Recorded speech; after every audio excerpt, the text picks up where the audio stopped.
research that we found that we read up on, we find that basically the shopping behaviour of gardeners is very promiscuous. They very rarely shop with one continuous brand kind of thing. They do tend to sort of maybe shop across maybe 3 or 4 online retailers and then go to the garden centre because it's a day out and that sort of kind of thing. These 12 trips done a year. The customer loyalty aspects are a really difficult one to harness. A lot of people are setting up things like gardening clubs and that sort of kind of thing to try and get repeat ordering and that kind of thing. But from a retailer perspective, yeah, customer loyalty is probably the hardest thing. I think it's a challenge just because of the nature of how gardeners shop and that kind of thing. Do you think other marketing channels such as social media, or so would I say, do you think social media could be used to engage customer loyalty? Yeah, definitely. I think it's a really big thing. It's one thing, gardeners are social people. To me, they love swapping hints and tips and that sort of kind of thing. So I think social media's got a big part to play with establishing sort of loyalty. I think this goes beyond the product as well. It's all about what you can offer your gardeners with regards to extra value in terms of advice, content and that sort of kind of thing, when you start giving yourself reasons to come back to your website and that kind of thing and to re-engage with the brand. I know we've got 7 initiatives that we're working on and have done live in the last few months, which is trying to keep the extra value and that kind of thing and make ourselves an authority voice in the marketplace to bring the customers back in, because it's how they want to shop with. But even then, you've got to be realistic that people also do shopping in many places. If you think that's what gardeners do. So I think social media channels such as ones that my voucher codes use would be a good way to retarget some of those consumers that have heard of you guys, but then driving them back through to you. It's interesting. Yeah, I mean our Facebook page is really interactive. It's not just about the offers. We actually ask just some of the users what they're up to, you know, the weekend. You know, so we started Facebook just before Christmas, and it hasn't really taken off. No, we do quite a lot on Facebook. Twitter's more our thing. It's a demographic. I think what we found, it works to a degree, but we haven't monetised it yet. I don't think actually it's just like something else you have to do at this stage. It reminds me of websites when you first had them and you go, we have to have a website. But you're not going to make any money out of it in the beginning. And now I feel a bit like that with Facebook and Twitter in terms of we're not driving actually any incremental value, but they're there and they're helpful. It's a bit like PR sometimes, if you see what I mean. You sort of maybe give samples away and that's kind of, you never really know what the true value of it is, if you see what I mean. But you kind of sort of just accept that, you know, it's something you've got to, I know what you mean, oh, you do it to be seen to be doing it, but somewhere you're hoping that it's kind of doing the right thing. It definitely does help brands to give a personality, which actually it's harder to do on a website, because you can give a personality on a Facebook page, particularly. Well, I just want to go on to the next question. I think we touched on this, but in the first question, merchant communication can be improved, discussed. I know we touched on it earlier on. And AJ. Well, no, that's just for us. That's. I mean, I don't stop you in newsletters because I said so. I just said what we do. So don't. We don't use newsletters. Yeah.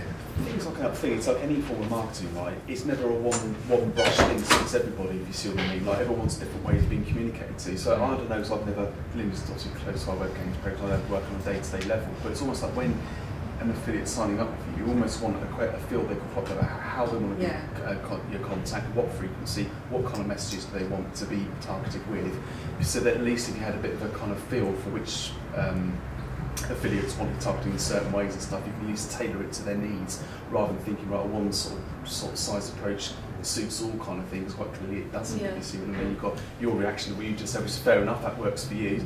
Someone else will say, well, yeah, well, actually want to know this, want to know that. But if you can actually tailor your communication to, then obviously it's going to be more effective, isn't it? But I don't know, maybe sign up with your Webgains thing, maybe you've got those kind of parameters when people sign up with about how they want to be communicating. Because I would have thought that would be the ideal thing to do. But yeah, we've created a communication suite which allows merchants to communicate more effectively with their affiliates. So what merchants can do is when they're sending the newsletter out, we've given them multiple options. So whether it's and then they select the option which best suits the affiliate, best suits the type of communication they're sending out. So you have just a general communication, whether it's focused on voucher codes, whether it's some sort of affiliate incentive, whether it's a consumer incentive, whether it's whatever. There's about 7 or 8.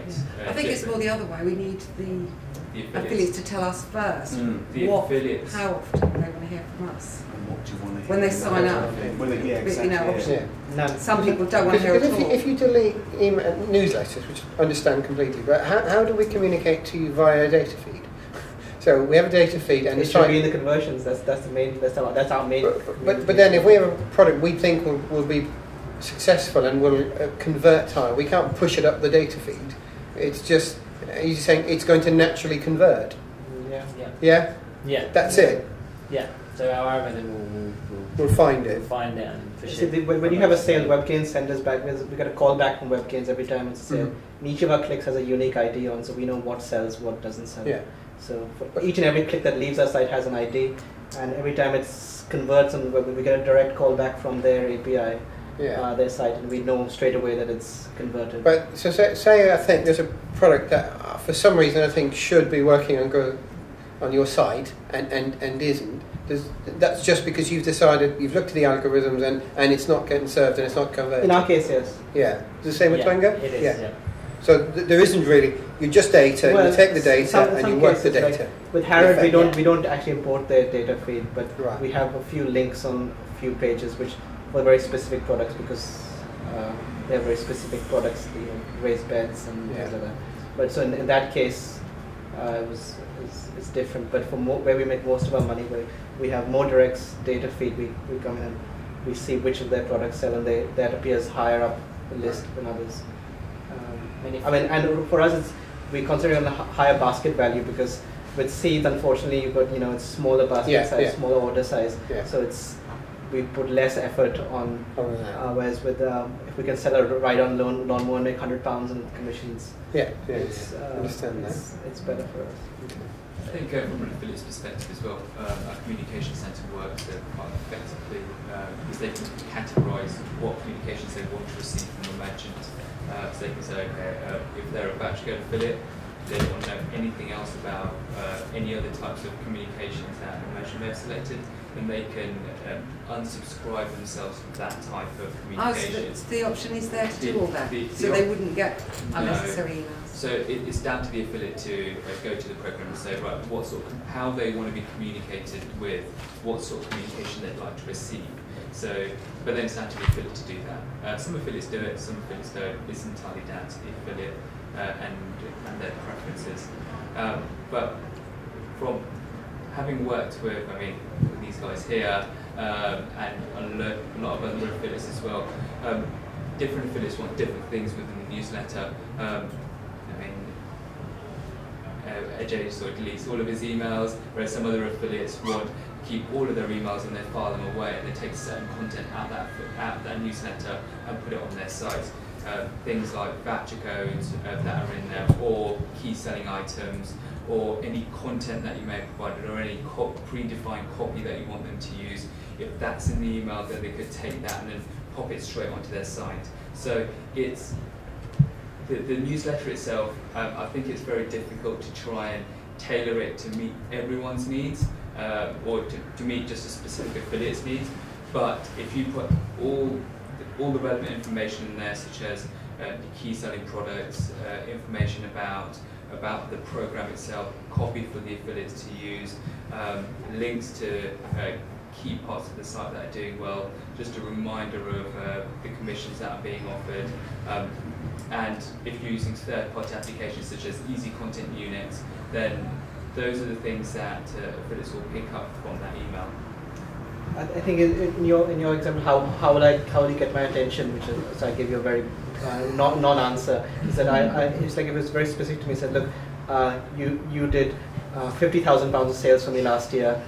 We want to do 100,000. What can we do? Right. That's got my attention. Okay. So look, or if you do this, we'll give you this challenges. Right. So look, okay, you did 20,000 sales for us last year. How can we make it 100? Yeah. That's because that's what we want. And as much what do you need from us to make the 100? As much as and that's the start of the conversation. But if we have a newsletter which has gone to 20 people, we're not going to put that content on our site because there's 19 other people who will potentially also put it on their site. Okay. I think a good way to communicate with affiliates is, let's go back to basics. Let's pick the phone up and give them a call and a chat with them. You're about to say don't phone.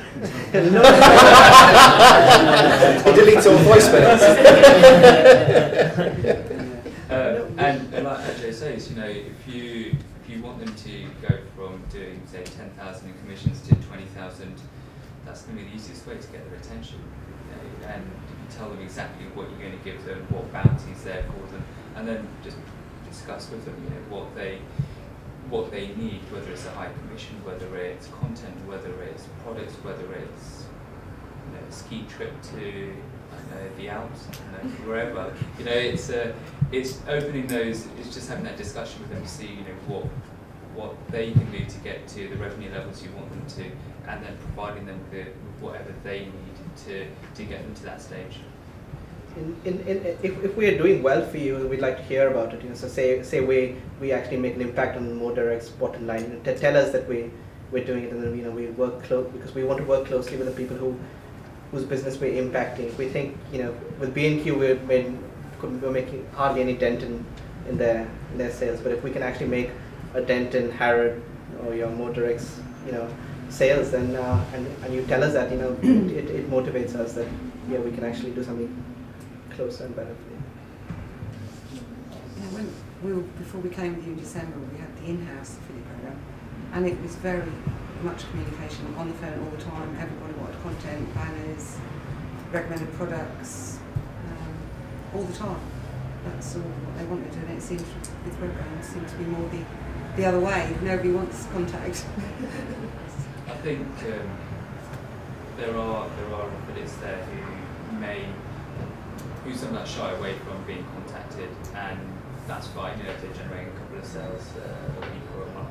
But I think the key performing affiliates, they're the ones that you want to have a very close relationship with.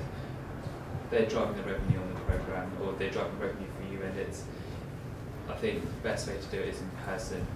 Meeting your affiliates at events such as this is great.